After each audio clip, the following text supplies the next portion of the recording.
information for the Right. most. No, we don't, well, just for people's information, USA 500 will never deal with these again, except for if you want us to put them on the website as a resource. But that's totally up to you. And distribution of these on social media or anything like that, that's up to you. We're not doing anything. Great. Right. So I have started recording. Thank you all very much. And yeah, don't say anything you don't want recorded. Okay. All right. I would like to just introduce myself briefly. I'm Diane McGuinn, and I'm in Great Woods, and my firm is Newfound Associates, and we do mid to senior level executive search. My background is banking, and we pretty much focus on banking and wealth management, although we've done some other industries. Zachary, do you want to share with a little bit about your background? Sure. So my firm is Remuneration Resources. We do compensation consulting, and we help employers figure out how and how much to pay their employees. And that runs through individual pay advice, which is going to apply in this presentation. And it includes things like job structure, pay structure, incentive plan design, sales incentive design, and so on. I have over 30 years of experience working for major corporations and as a consultant. I was the head of international compensation and benefits for MasterCard. I was most recently in corporate life, the head of business unit compensation for State Street Bank in Boston. And out of my 30 plus years, 10 of them have been as an external consultant. And I like to think of the rest of it as an internal consultant to the corporations that I work for. Great. And I've been 22 years in search, and my former life was a banker. And with the PPP loans right now, I'm glad I'm not a banker at the moment. So what I'd like to do is share the screen, and we'll get started on the presentation in case anyone has any questions right now. Okay, let's see if I can do this. Okay.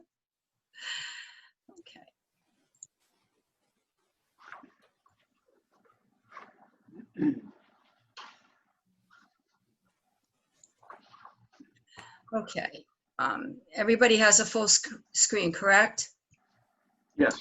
Okay, good. So the title of our presentation is An Effective and Successful Hiring and Interview Process, Be Ready for the Battle. And what we hope you do is have some takeaways today on how to find an ideal candidate, some strategies, and also how to attract them with a good compensation plan and to keep them coming back for you as an employer over the long haul. Be ready for the battle. Well, up until COVID, you know, finding good talent in a competitive marketplace was, you know, quite a challenge for hiring companies right across the board. We're still active in terms of hiring, despite, you know, COVID and other aspects that are happening out there. Onboarding through virtual seems to be working relatively okay. The battle today from human resource professionals I've been speaking with recently has to do to some extent with the multitude of resumes they have because of, you know, unemployment. But despite that fact, whether there's a shortage of talent or an excess of talent, a good process is really what's critical for success in hiring the right person. So I'm going to begin now. All right, understanding the position, the skills and attributes of the ideal candidate is where we like to start when we're working with a client or if you're in a hiring role. Identifying the key stakeholders for discussion purposes to understand the aspects of the ideal position. If it's a mid to lower level position, you probably could do it on your own. Hopefully you have some takeaways here. The hiring manager, the HR rep, and sometimes the search consultant will be sufficient. If it's a senior level position, which the nature of this presentation today is going to focus on, others might be involved so that you get a 360 look at it. That would be the hiring manager, the HR rep, search consultant, peers with interactions to the role, and subordinates. We're going to call these folks subject matter experts. And again, these are the key stakeholders that are relating to this position. It's usually about 6 to 7 individuals. We're going to move forward and coordinate a meeting of this SMEs. Could be up to a 2-hour meeting. Again, if it's a senior level position, like a director level, a CEO, a senior manager. We're going to affirm the company's mission, values, and culture. And even if you know, if I'm an external consultant, it's important to understand that, but even internally to get everyone on the same page. We're going to move forward and establish the key accountabilities or responsibilities for the position. What we typically do is we start off brainstorming 20 to 30 tasks that could be refined at a later date from this group of SMEs. We're going to develop those ideas into 3 to 5 key accountabilities. We're going to prioritize those in terms of importance and the time commitment that relates to those accountabilities for the position. And I would tell you to retain the full list of these 20 to 30 tasks because you'll use that on the position description later. What I selected and Zachary and I thought was relevant was a human resource director role because everybody can understand that role. And these are the 5 functional areas that we developed: generalist and employee relations, strategic leadership, compliance and policy administration, financial management, their budget, their HRIS systems, and program implementation in terms of employee development initiatives. We would ask our subject matter experts to also rank these in terms of time commitment. So again, we could better understand the key functional areas and the time commitment with this for this new hire. What we would do then is we would talk through some of the elements of the skills and the attributes that will be required for the position. We'll look at competencies. These are the skills required to achieve these accountabilities, the behavioral attributes, which describe how a person behaves, generally speaking, and the motivating characteristics, why they behave a certain way. Some examples of job competencies, not all, but some that we thought, you know, would be relevant are listed. And for this particular position, HR director, we thought that employee development, planning and organizing, conflict management, leadership skills, change agent abilities, and team building abilities were competencies that we'd want to have this person possess. Behavioral attributes, some examples. Again, for the HR director role, we want someone flexible, creative, and a team player. Job motivating characteristics example. These are some, but not all. Whether they're motivated by career advancement, a quest for challenge, they're bored, they just want to be appreciated by their company, or they want monetary upside. If you can vet out up front that it's monetary primarily, you might not have the best hire. So thinking about what's motivating your candidate to come into your company is important too. Once we've done that, we just confirm the experience level, 10 years, 15, 20, certifications, educational requirements. And when we do this with a client, we might send out a survey in advance to kind of enhance the focus during the meeting. There are external tools out there as well, like TTI Success Insights. Its predecessor product offering was called the DISC, you may be familiar with.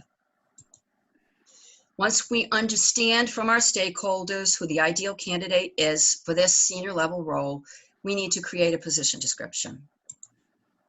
What's in a position description? Company.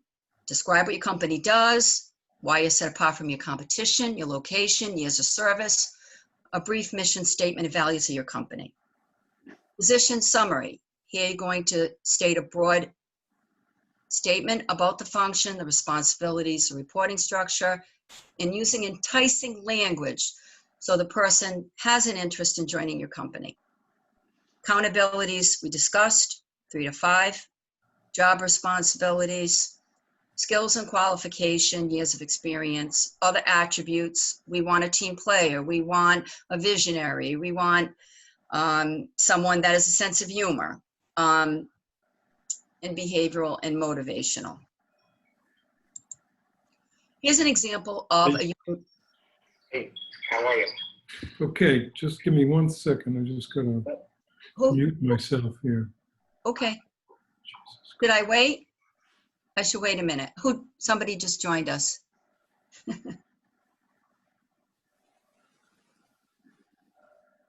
All right, can I go ahead? All right. So, Diane, I muted him. oh, okay.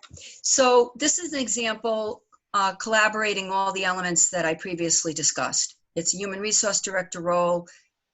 It talks about the organization in general, the position summary, the key accountabilities, the responsibilities, the skills and competencies and qualifications that you've amassed from your SME group, attributes, oops, sorry about that, folks, and the reporting structure, an equal opportunity statement for diversity and everything else, and then who you would have to contact. Now, I'm not going to get into sourcing talent because that's a whole chapter in its own. And, you know, you folks probably know different ways to source. It's a labor-intensive process, but once you find your talent pool, and you probably rule it down to probably anywhere from 5 to 10 candidates, you want to make sure you're asking them the right questions. Now, for higher level positions, we use strategic assessment questions. This is typically used in the vetting process asked after either us as a search firm or the hiring companies, if we're not involved, have gone through some phone screening, and they come up with a group of who they feel are, you know, good candidates. It can be used after the phone screen or after you've had the initial meeting with the candidates. 3 to 4 questions that are thought-provoking, situational based, to determine how a candidate would behave under certain situations. These are critical issues within your company. So even if the person doesn't get hired, your interview process can help you solve some major problems. So it's a valid component of an interview process. The responses will tell you the depth of the candidate experience, and it'll give you a sample of their writing communication skills. Additional questions certainly can be asked at the finalist stage. Sometimes we ask finalists to do a presentation so we can see how they present. Strategic questions. One question we came up with was, based upon the COVID-19 situation, can you please describe what you did recently to understand the critical issues relevant to your workforce? And what strategies did you develop and implement in collaboration with senior management and the board?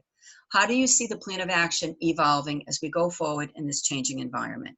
That would be an example of a strategic assessment question. Sorry about that. There's also certainly lots of information and talk on, you know, types of questions, whether it's behavioral or competency.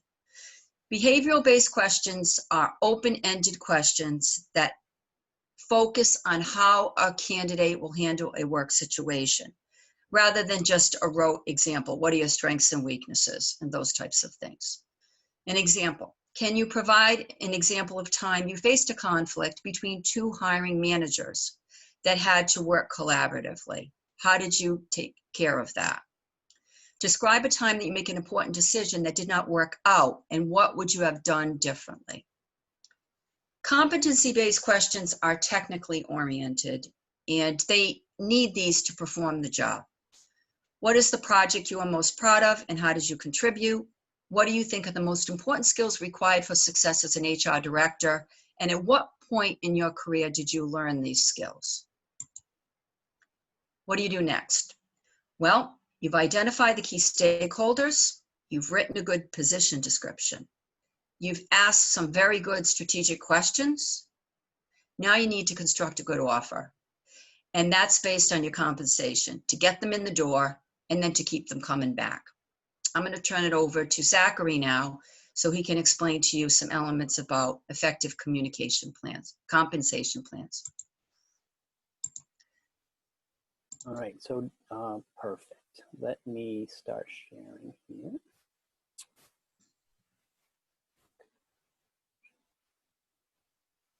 All right, so can you see my screen? So I did something that makes me not able to see any of you. I can see it. All right, we'll just go from here. So thanks again, everyone. And we do have some time at the end for a Q&A, but I also am perfectly happy to have interruptions and questions as we go along. Wait a second here. Okay, so you want to be able to make a compelling offer once you've identified your candidate. And I want to tell a quick story about my personal most enjoyable hiring experience. And I have been headhunted on a number of occasions. And in this instance, I was looking for a growth opportunity, and Diane described that as a motivator. I was looking for something that would give me more challenges and opportunity to grow. And I reached out and I made an application. I was contacted and scheduled for an interview. I had a great interview with the hiring manager. And one day later, he contacted me and made me an offer. Besides the fact that I was impressed and pleased by how quickly they made the offer, he did provide full information about what the offer was. And then when I started the job a month or so later, the first day I got to work, my business cards were already made and waiting for me when I arrived. So exactly, this was an experience that I never had again, but it is an excellent example of how important it is to be timely with your response. If you spend a lot of time hemming and hawing, the candidates get nervous, they find another job, they mostly don't understand that it's not about them. They start to get paranoid and less interested. So it's important to be timely in your responses. The other thing that I wanted to share, another quick story, a friend of mine reached out to me not too long ago. He was being headhunted for a job in the Boston area. And the job was very, very interesting to him. And the prospective employer sent him a very short one-page summary that only had salary information on it. And he called me to say, how do I approach them? I have some concerns, I have some questions. And I was surprised that a sophisticated employer would offer so little information about the value that the job offers. They didn't include anything about the benefits. They didn't include anything. They had a very vague, there may or may not be an incentive program line in the offer. They didn't talk about relocation. They really didn't tell anything to the person that they were trying to attract. And I have to say, I did give him some advice about how to have good conversations, and he has accepted the job, so that's very exciting. But the message is that as an employer, it's important to be responsive and complete in how you reach out to the new hire. The other thing that I wanted to mention is the concept of a new hire premium.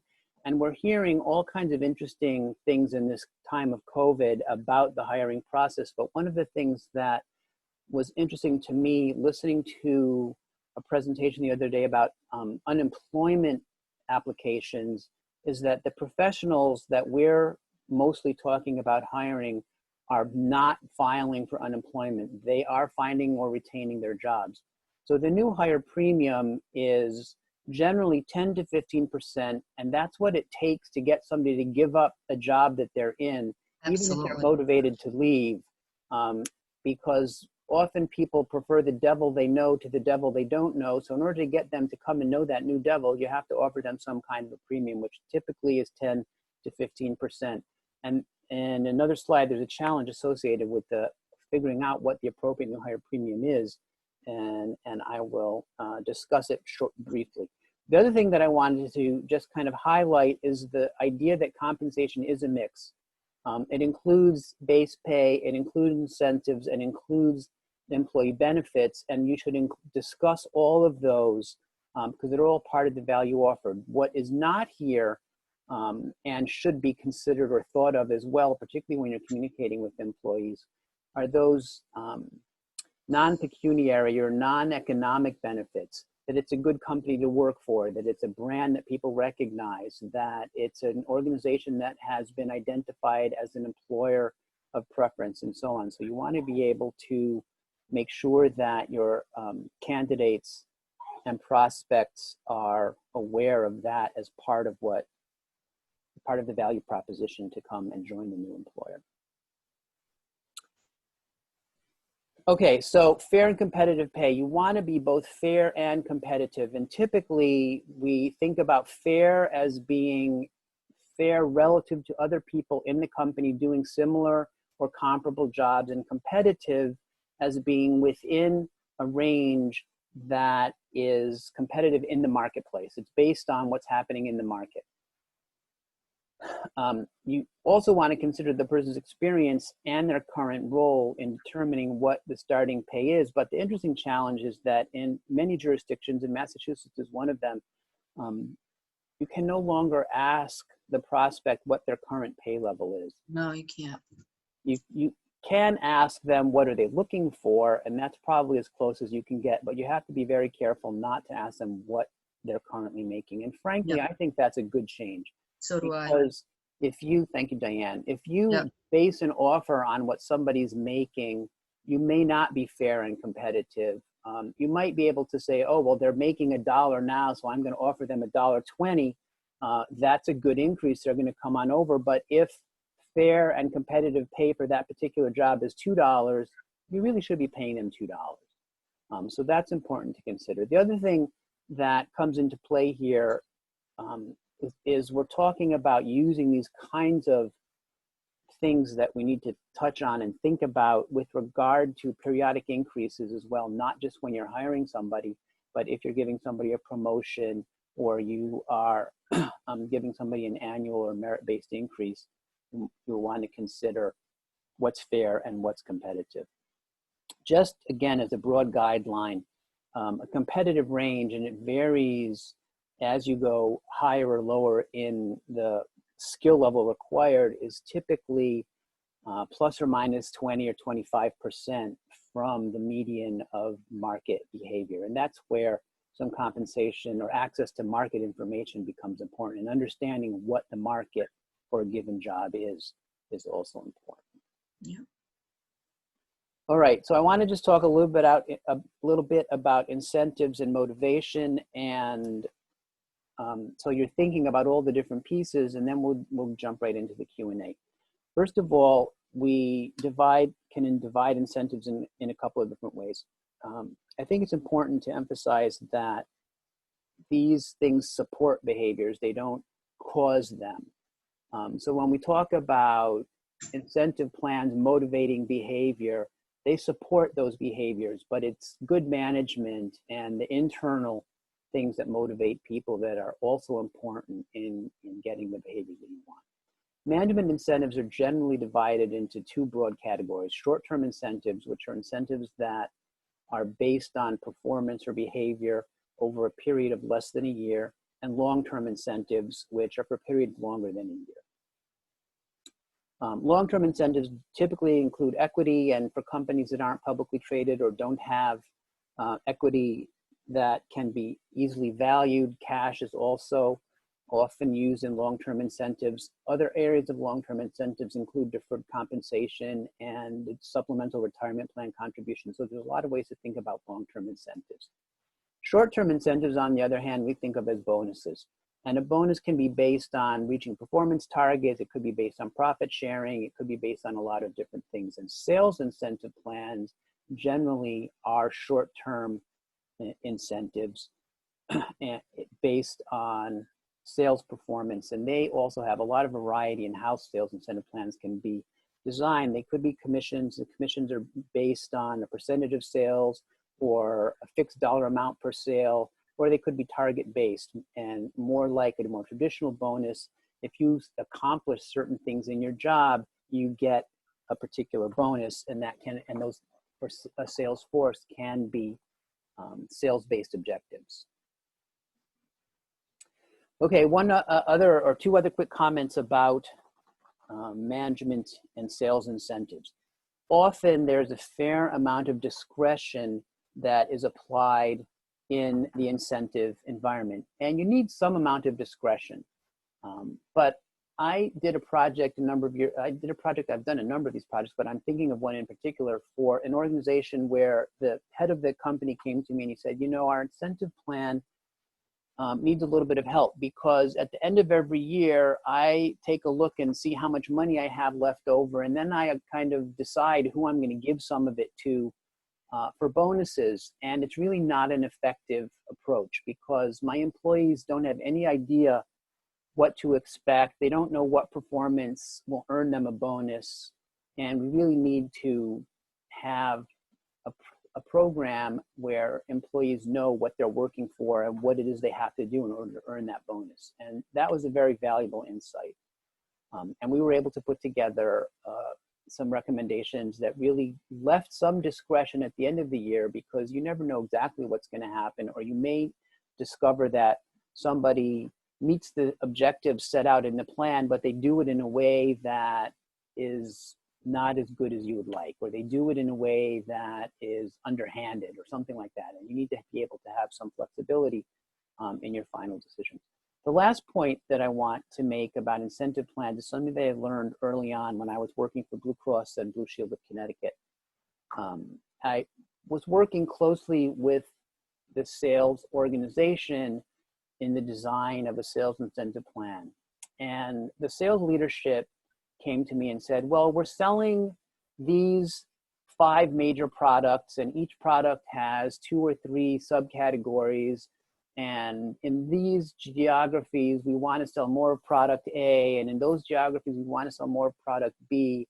And we want to give the sales team 5% more if they sell a little bit more of this, and we want to give them 10% more if they sell a little bit more of that.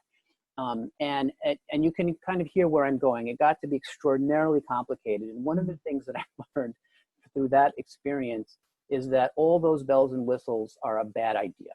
You want your incentive plans to be very simple and to have a very small number of objectives and targets that are manageable and easily explainable, and that are proxies for the behaviors that you want. And in fact, my theory coming out of that experience designing that complicated plan was that the sales force ended up spending more time calculating their bonuses than they spent going out and selling the products. Okay, that's what I wanted to talk about, and we'd love to open it up and have you ask us questions, and we'll be happy to answer any questions at all. So please, I guess just speak right up, because it's a small group and we can handle it that way. All right. I've got one question for you, Zach. Yeah. The one thing that did come up is something that you mentioned was current and that I was not familiar with. And I forget the term that you used, but it was essentially a hiring bonus. So I talked about what I call the hiring premium. Yeah. And that it's not really a hiring bonus, although thank you. I'll talk about hiring bonuses for a moment. The idea of the hiring premium is that if, let's say that someone is in a job today and they're paid competitively at a market level, and you want to recruit them to come from the company they're working for to come and work for your company. That Okay. hiring in a similar job, or maybe there's some upside to it, so they're coming in parallel, but they have a better opportunity to grow. In order to get them to come from their current job to work for you, you have to offer them some kind of a premium over their current pay. And that's what I was referring to. Now, That's a one-time payment? No, it's in the salary. So let's say they're making $100 in their current job. They're not going to come and work for you unless you offer them $110, $115, or maybe even $120 to do the same job. They'll stay in the job that they are familiar with, unless they're really unhappy and they have other motivations. But you need to offer them some kind of a premium in their pay package over what they're getting. It doesn't have to be in base pay, by the way. It could be that where they are now, they get $1 in base pay and 20 cents in incentive pay, and you say to them, well, come and work for us, and we'll give you $1 in base pay and the opportunity to make 50 cents in incentives. That provides the premium. But as fundamentally, you have to offer them a package that's more valuable than what they're making where they are. Have you dealt with that longer term and what that means in terms of internal equity disparities? It creates it's one of the challenges that you face in maintaining internal equity. And it's also something that leads to compression.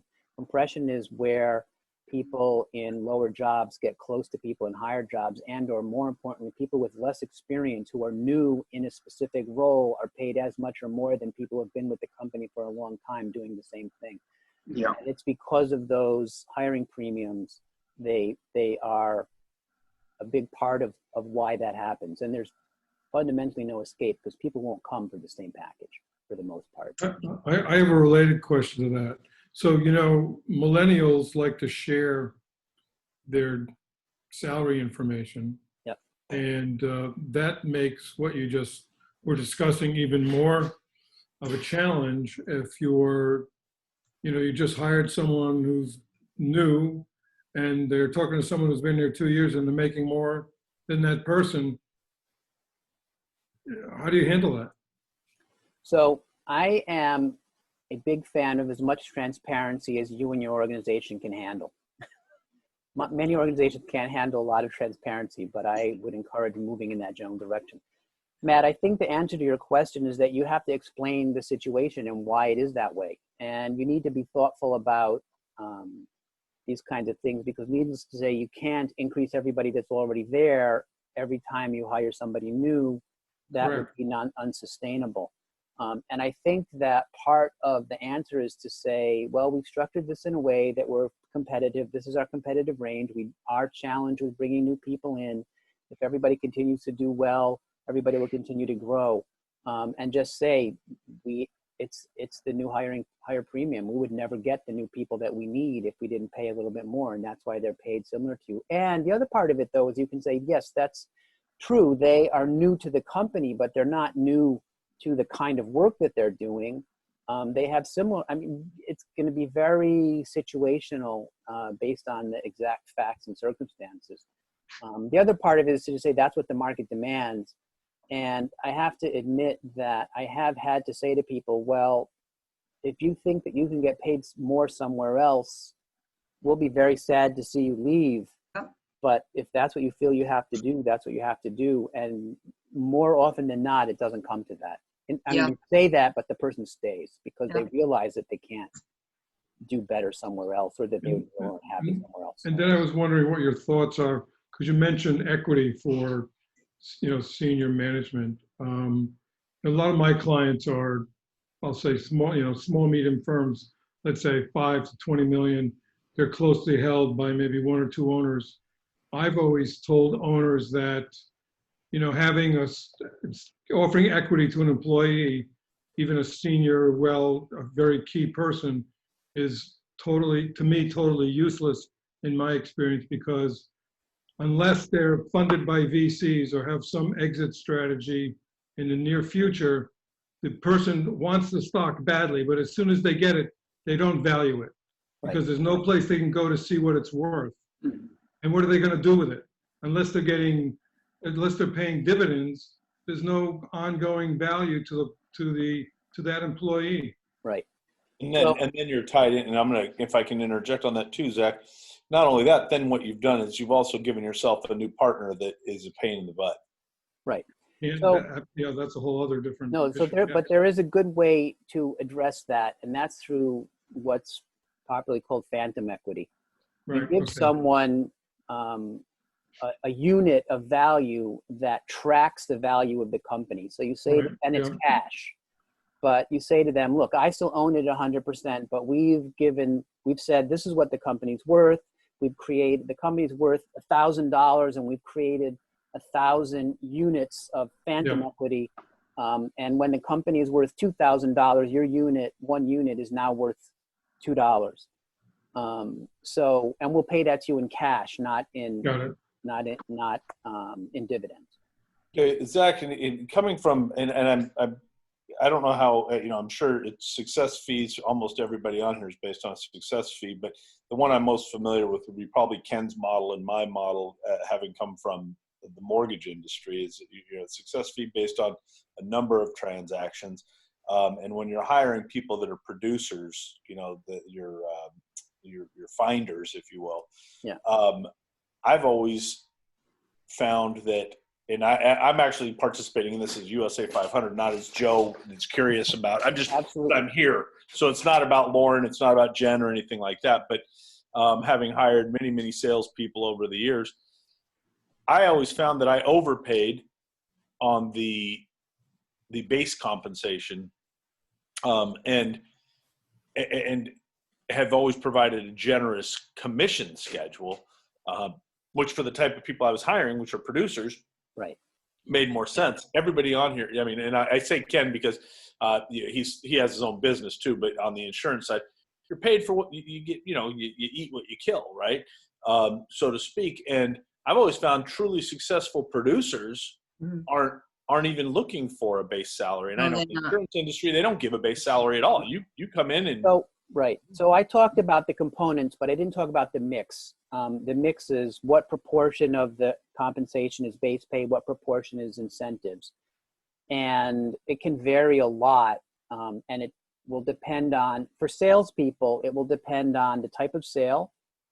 Because if it's a sale that an individual requires a big team to make, or it's a very long sales cycle, or a very low risk but long-term sale, they're going to be looking for, and you're going to need to design a mix that has more base pay and relatively less incentive pay. If it's hot and heavy, quick turnover, lots of sales, and it's salespeople, producers like you're talking about, who believe that they pay themselves, then they often will be perfectly happy with no base pay whatsoever, 100% commission. There are trade-offs there for you in the design of the plan. So if you learn that the market total compensation for a given job is X, and you want to figure out a mix that's, let's just say one mix alternative option is 50% base pay and 50% incentives, assuming they achieve their target performance. You're going to end up, because there's more pay at risk, having to deliver more if they meet those targets at risk. In other words, so we talked about the new hire premium. There's also a risk premium. If you're asking your employee to take a greater risk with regard to how much they're going to receive in remuneration, you need to give them more upside. Right.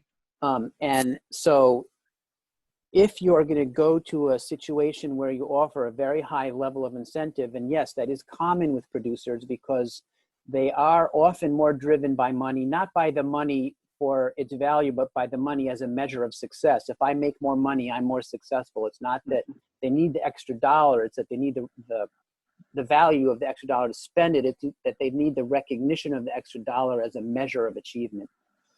Some It can work clients that way. Some clients that I have, in more of the mid-range sales level type positions, we will give them an option, whether it's a higher base and a lower commission or even no commission. And we say, these are two programs available to you. Which is your preference? And those that are very effective producers will go for no base, as long as the incentive is uncapped and it's competitive. And those that are a little more conservative, that maybe aren't as quite high top level producers, they will go for the base salary for the security component. Right. So that could be a screening question in an interview process. If they answer that they prefer this, you can say, wait a minute, you're going to be too risk averse for how I want you to behave, or vice versa. You're going to be too risky for how I want you to behave. I was going to say instantly, as soon as somebody said I'd prefer I'd prefer a salary and no commission, that would be, for me, I'd run from I'd be that. scared. Right, but it depends what you want them to do, whether or not that's the right response. But it's an interesting thing. A lot of people that are looking for jobs ask, is there equity offered? It comes up routinely with folks in the wealth management business, quite frankly, that are going into boutique RIA firms. And, what I would say is that there is the promise of it very often. It's less frequently delivered to people. There is the promise of it that lures them in. It's less frequently delivered. And when it's delivered, they do benefit with the upside of the firm in terms of the distributions that the company would provide in a high market. But firms are very careful. Mostly in phantom. Am I guessing it's going back to the phantom? So there's a huge challenge either with Right. actual equity or phantom equity, and Yeah, that's that these firms are extraordinarily hard to value. So you're almost, I think, often better off saying, look, the way you're going to participate in the success of the organization isn't through equity or phantom equity, because valuing the organization is very difficult or very expensive. It's going to be through some kind of a profit share or revenue share. The more successful the company is, and there's no reason not to be transparent, at least at some level, to say, look, we made $10 million this year, and we only made $5 million last year, so we're $5 million better off. We have $5 million that we can use in ways that will help us grow the company, but it's to also reward those that made it happen. A lot of it's around communication. I think that the more open you are and the better you are with communicating to employees what rewards they're going to get in exchange for what behaviors and what work, the more motivated they are to. So Zach, Diane, my next question is: you have somebody who comes in for the acquisition premium, or whatever you call it, The new essentially higher premium. Yeah. the higher premium. I'm sorry. You have somebody who comes in, it potentially forces it up, but then you have an issue when, let's say that you are doing, you have a sales organization. Your compensation is based on perhaps success. You might have to partially success fees and partially salary. Are you, with the new laws, particularly in like Massachusetts, where pay equity issues, I mean, I find those to be challenging because not everybody's equal, and as businessmen, and you have an obligation to your business to try to save money, right? Whether it's a man or woman, I'm going to negotiate the best rate I can when I'm hiring somebody. As far Right. as So I think that is a short-sighted approach, Joe, to say I'm going to get every employee as cheaply as I possibly can. I didn't say cheap, and maybe but I'm at a value, the best value I can. I don't So- necessarily equate cheap and value. Absolutely. But I guess I would respond by saying that the best value is to pay them fairly and competitively. And it's very easy to say, well, I can get this person for 40% less than I can get this other person to do the same thing because she, and it's usually a she, hasn't got the track record earning that much because of systemic or sexism, or difference in pay. I mean, that's the reason most of these pay equity laws exist, is in order to balance pay between people who have historically not been paid as generously. And there's all kinds of explanations for it. Part of it is sexism. Part of it is social aggressiveness, and all kinds of things. But I think it's to pay fairly and equitably. So to be able to say, well, I can get this person for 40% less because they never earned that much before, but I'm expecting them to do the same job, they're going to end up being unhappy. They're going to have that conversation. They're going to say, wait a minute, why? I'll give you an example. My daughter worked for an organization for the first couple of years out of college, and she discovered that, and she worked for Brown University, and she discovered that the person doing the same thing at Harvard, who happened to be a man, was paid 20% more than she was. So is And that a had Harvard exactly the versus same Brown issue, experience. or was it a male versus female issue? It turned out to be a male versus female issue, and unfortunately, she's an industry that is, well, she's no longer in that industry. She moved on, but that is historically sexist in their pay decision making.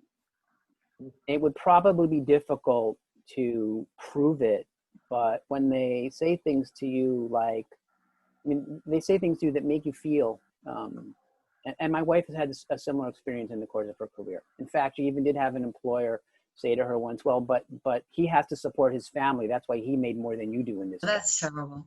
That's ridiculous. Exactly. So this stuff happens. And I know, and I don't think that that's what you're thinking when you're saying, well, what's the best value I can get? How little can I pay this person and still have them come and work for me? Sure, you need to be fiscally responsible, and your compensation decision-making definitely has a fiscal component because it's about spending the company's money, and most employers, payroll is their largest expense. So you need to be spending reasonably. Yeah, and I was actually kind of I guess I brought up pay equity, but I wasn't using it in the sense of the gender differences. I was just talking about just producer differences. So I think if you're focused on in a producer environment, that the answer is you pay yourself as a producer. I'll give you some amount of base pay, that's fine, You may even say, you know what, these are all production-based jobs. We give everybody $1 as base pay so that they have enough money to go buy groceries and pay the rent. But if you want to make out, you got to sell. And it applies the same to everybody. Okay. Joe, Just a comment.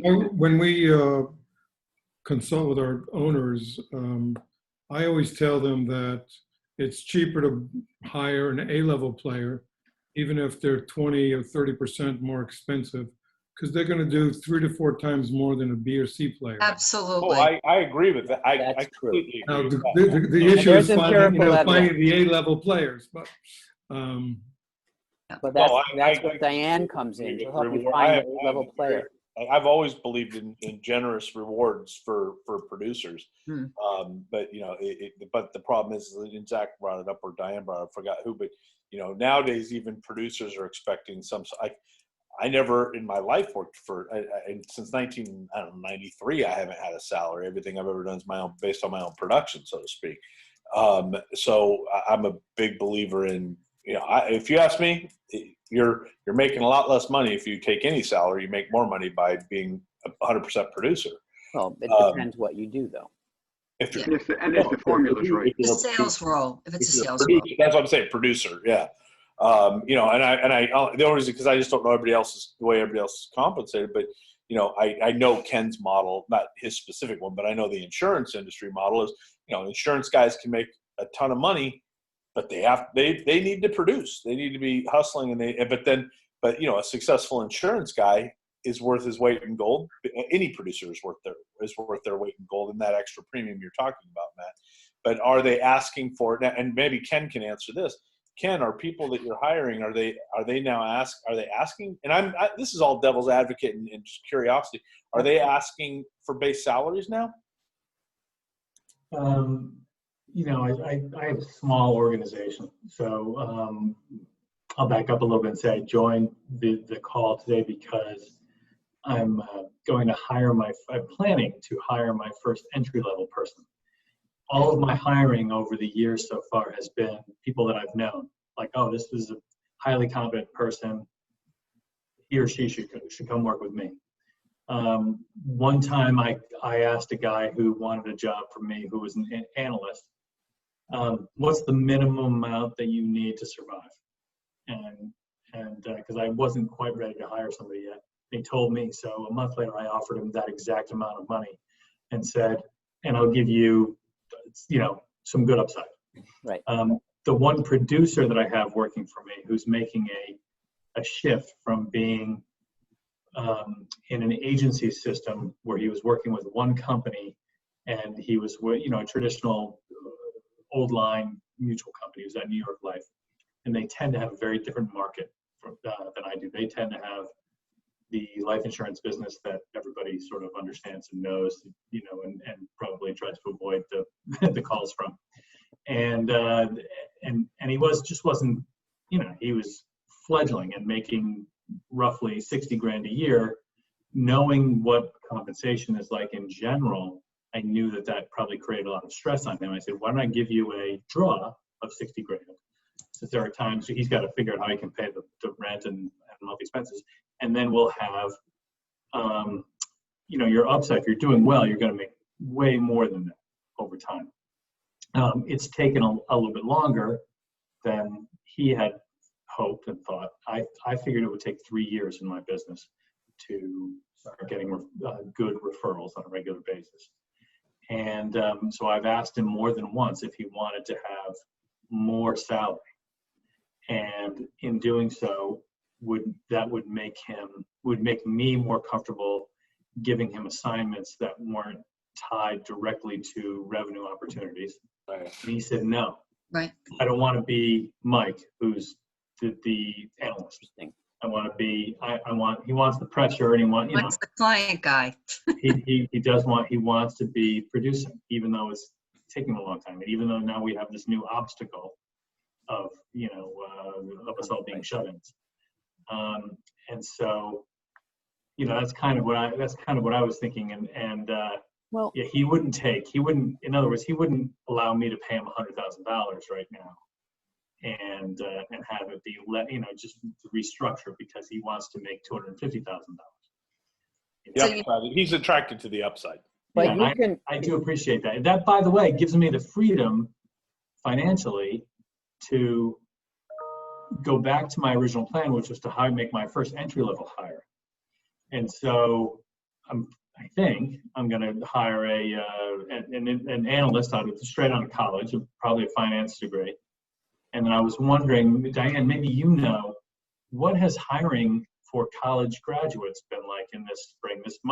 There must be a pullback among recruiters and large companies hiring kids out of school, right?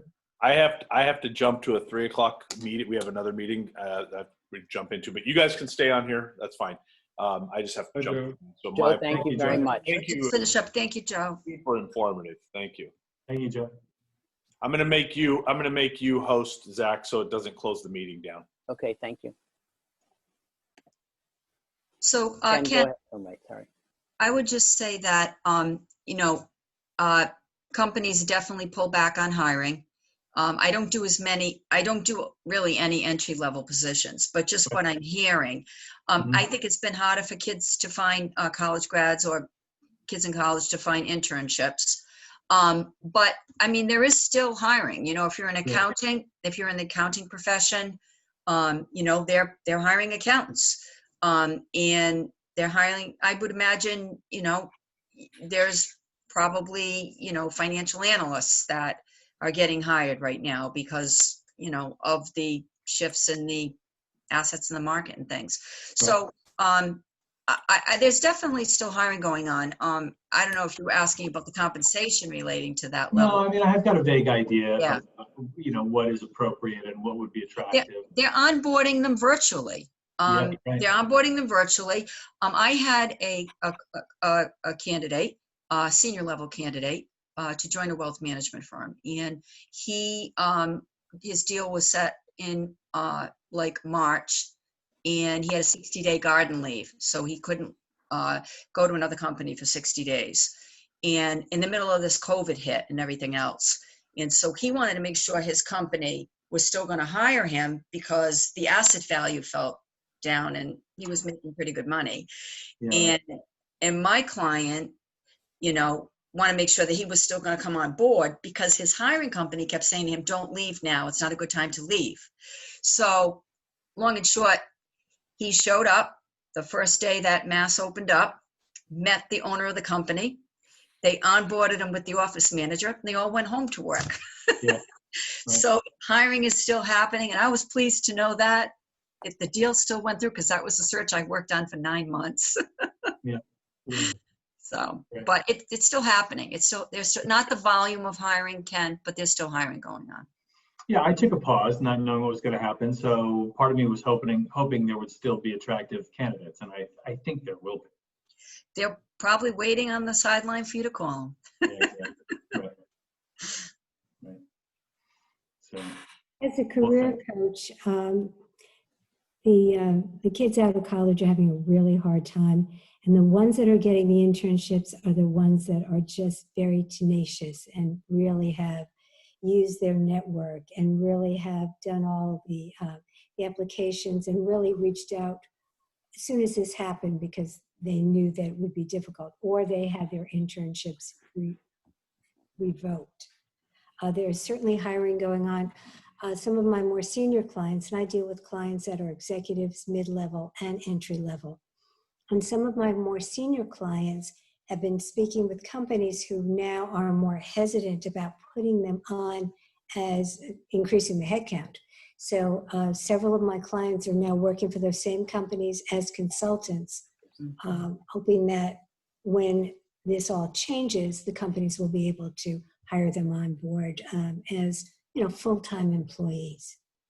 But there's certainly still hiring going on. I still have clients that are landing. It's just at a slower pace.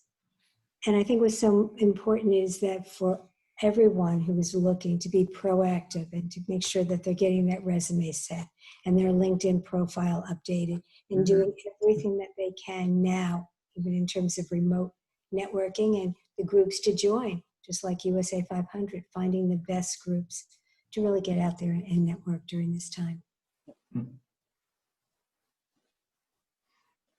Well, thank you, Zachary and Diane. That was very helpful, and I took some tips that, you know, even though I knew you were talking to a different type of candidate in general, just some of those not recruiting, but the interviewing tips and that process was good. Good sort of reminder.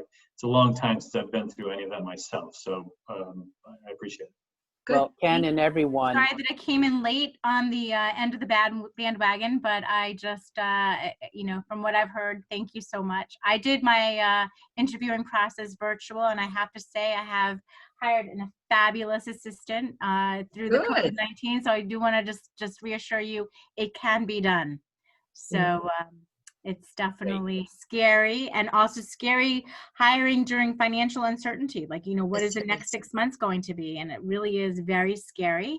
And I think the most important thing is just be truthful, be honest, and just say, you know, look, I don't know what I'm going to be able to do 6 months out. I don't know what it's going to look like, but work with me, and we're going to, you know, stick with me. We can go places. Is what my dad told my mom and they were married happily 42 years until she passed away, you know, and they went places. Let me tell you, first he took her from New York to Philadelphia, and that wasn't bad enough. Then he brought her to Springfield, Massachusetts. Okay. So, you know, but anyway, so good to see you all.